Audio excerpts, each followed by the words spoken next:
Welcome back to crazy Shravyasri vlogs. Today special marigold biscuit ప్యాక్తో sweet recipe చేస్తున్నానండి. చాలా టేస్టీగా సింపుల్గా చేయొచ్చు.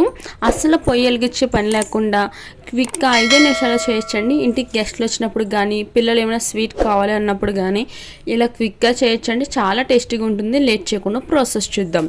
అలాగే నా వీడియో కనుక ఫస్ట్ టైం చూస్తే లైక్ చేయండి, షేర్ చేయండి, సబ్స్క్రైబ్ చేయండి. ముందుగా ప్రాసెస్ చూద్దామండి. ఈ స్వీట్ రెసిపీ కోసం 2 మ్యారీగోల్డ్ బిస్కెట్స్ ప్యాకెట్ తీసుకున్నాను. ఒక 20 బిస్కెట్స్ వరకు ఉంటాయండి. ఇప్పుడు ఈ బిస్కెట్స్ని ఒక ప్లేట్లో వేసుకుంటున్నానండి. ఇప్పుడు ఒక బౌల్ తీసుకుని ఇవి ముక్కల కింద చేసుకోవాలండి. బిస్కెట్స్ మీరు మ్యారీగోల్డ్ బదులు బ్రిటానియా బిస్కెట్స్ అయినా తీసుకోవచ్చు.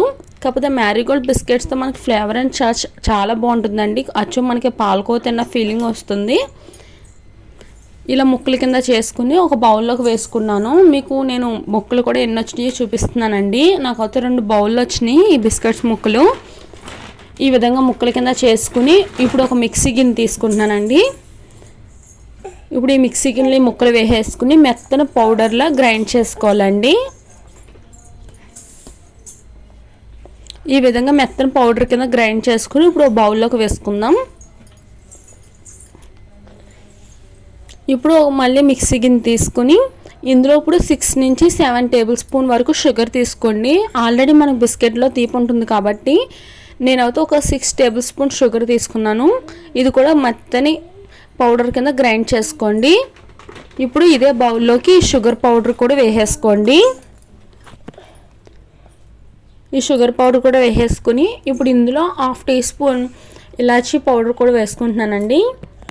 ఇప్పుడు ఒకసారి మనం చేత్తో ఈ విధంగా బాగా కలుపుకోవాలండి. మనకి బిస్కెట్ పౌడర్లు ఏమైనా ముండ్లు ఉన్నా ఇలా చేత్తో చిదుముకుంటూ కలుపుకోవాలండి. మనకి పౌడర్ అయిపోద్ది ఇలా చేత్తో చిదుముకోవడం వల్ల. ఈ విధంగా బాగా కలిసేటట్టు బాగా కలుపుకోవాలండి. ఇప్పుడు ఇందులోకి 1 టీ స్పూన్ నెయ్యి వేసుకుంటున్నాను. నెయ్యి వేసాక ఒకసారి నెయ్యి అంతా బాగా పట్టించే వరకు ఈ విధంగా పిండి అంతా బాగా కలపాలండి.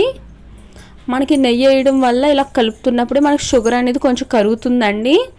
ఇలా కలుపుతుంటేనే తెలుస్తుంది మనకి. ఇలాగ మొత్తం నెయ్యి అంతా బాగా కలిసేటట్టు ఈ విధంగా కలుపుకోండి. నేనైతే 1 టీ స్పూన్ నెయ్యి వేసాను. మీకు ఇంకొంచెం నెయ్యి కావాలంటే 1.5 టీ స్పూన్ వేసుకోండి. నెయ్యి బాగా ఇష్టంగా తినే వాళ్ళు అయితే. ఇప్పుడు ఇందులో ఒక 3-4 టేబుల్ స్పూన్ మిల్క్ వేసుకుంటూ కలుపుకోండి. మిల్క్ అనేది చాలా తక్కువే పడుతుందండి. పాలు అనేవి మరీ ఎక్కువ పట్టవు. ఇలా కొంచెం కొంచెం వేసుకుంటూ పాలు ఇలా కలుపుకోవాలండి. మనకి షుగర్ అనేది కూడా కరుగుతుంది. మనకి ఎక్కువ ఒకేసారి పాలు వేస్తే జోరు అయిపోద్దని జాగ్రత్తగా ఇలా కొంచెం కొంచెం వేసుకుంటూ కలుపుకోండి.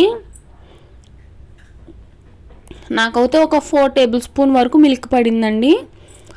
ఈ విధంగా బాగా ఒక ముద్ద కింద దగ్గరికి కలిపేసుకోవాలండి. మనం ఒక చపాతీ ముద్ద టైప్లో కలిపేసుకోవాలి. మరి అంత గట్టిగా కాదండి, కొంచెం మెత్తగా ఉండేటట్టే కలుపుకోవాలి. ఈ విధంగా బాగా దగ్గరకు వచ్చే వరకు ఈ విధంగా బాగా కలిపేసుకోవాలండి పిండిని. ఇప్పుడు మనకి నచ్చిన సైజులో ఇప్పుడు మనకి నచ్చిన షేప్లో తీసుకోవాలండి. రౌండ్ కావాలంటే రౌండ్, లేకపోతే బిల్లల కింద అయినా చేసుకోవచ్చు. నాకైతే పాలు తీసుకునే కొంచెం మిగిలినాయండి. ఇప్పుడు చేతికి ఇలా నెయ్యి అప్లై చేసుకుని ఈ విధంగా ఉండల కింద చేసుకుంటున్నానండి. ఇప్పుడు ఇట్లా పాలకో బిళ్ళలా ఒత్తుకుంటున్నానండి. చూస్తానికి పాలకో బిళ్ళలా ఉంటాయి, టేస్ట్ కూడా అలాగే ఉంటుందండి. ఈ విధంగా పాలకో బిళ్ళలా ఒత్తుకుని ఒక ప్లేట్లో తీసుకుంటున్నాను. ఇలా చేతికి నెయ్యి అప్లై చేయడం వల్ల మనకి చాలా సులువుగా చేయడానికి కూడా చాలా సులువుగా ఉంటుంది. టేస్ట్ కూడా మరింత బాగుంటుందండి.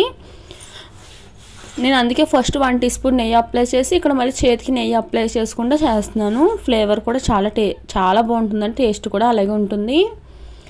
ఈ విధంగా అన్నీ ఇదే విధంగా ఒకే సైజులో చేసేసుకోండి. అంతేనండి, ఎంతో టేస్టీ అయిన మ్యారీగోల్డ్ బిస్కెట్ ప్యాకెట్తో స్వీట్ రెడీ. చాలా టేస్టీగా ఉంటాయండి. అచ్చం పాలకో బిళ్ళలా ఉంటాయి.